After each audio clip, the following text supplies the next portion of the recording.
Au revoir Maurice et à demain. Bonjour Catherine. Bonjour. Le Poitevin Olivier Caillot, après avoir inventé le studio portable que vous nous aviez présenté dans cette émission il y a quelque temps déjà, lance sur le marché une boîte à lumière. C'est une innovation. Et oui, et c'est en photographiant les papillons qu'Olivier Caillot a eu l'idée donc d'un flash qui, au lieu d'éclairer en frontal, il a eu un flash. Voilà. Il a eu un flash. Et au lieu d'éclairer en frontal, eh bien, ce flash éclaire en latéral. Et ce qui permet, en fait, d'éclairer tous les angles du sujet que l'on doit photographier. Je suis sûre que ça va passionner notre éclairagiste du jour. Christophe Gauthier. Oui. Alors, c'est ça, le procédé de sa boîte à lumière, qu'il a d'ailleurs adapté à son studio portable avec la complicité des élèves post-BTS du lycée Marcel Dassault de Rochefort, que l'on découvre sur ces images, qui essaie actuellement de simplifier le projet et de fixer un cahier des charges pour que l'invention puisse être industrialisable et à coût compétitif, bien sûr.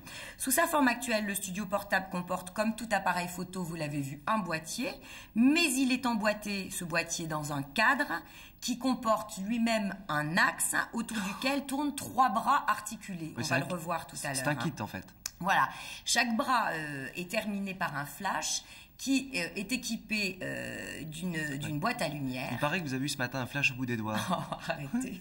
Vous faites allusion à ma coiffure? Non, pas du tout. J'ai failli m'électrocuter ce matin, c'est vrai. Je n'arrive pas à me coiffer aujourd'hui. J'ai les cheveux complètement électriques. Bon. Chaque bras donc est terminé par un flash qui est équipé d'une boîte à lumière, c'est-à-dire de panneaux miroités sur lesquels il y a plein de petits miroirs avec des angles. Et tout ça réfléchit donc parfaitement la lumière. Et quand vous voyez une photo prise avec l'appareil là, ce studio et la boîte à lumière, eh bien c'est complètement différent. Par exemple, une fleur, toute la tige de la fleur est en lumière, il n'y a plus de zone d'ombre. Alors avec ces deux procédés cumulés, on fait des photos de pro n'importe où, plus besoin de venir au studio, c'est le studio qui vient à vous et l'éclairage qui suit. Une association de développement du studio portable soutient Olivier Caillot, l'inventeur Poitevin. Il a déjà obtenu 4 brevets, mais ces 4 brevets le protègent sur le plan mondial seulement jusqu'au 13 mars. C'est-à-dire qu'après le 13 mars, sa belle idée, on peut lui piquer. Ah oui.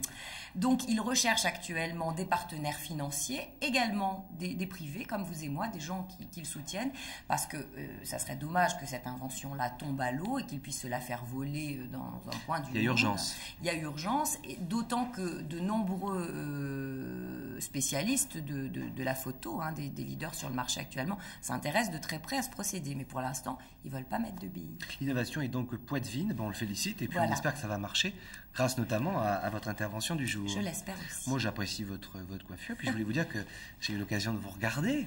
Oui. C'était pas mal avec la petite Dodi. Merci, ça me fait très plaisir. Merci Catherine, à la semaine prochaine. Merci. On reste dans le domaine de l'invention avec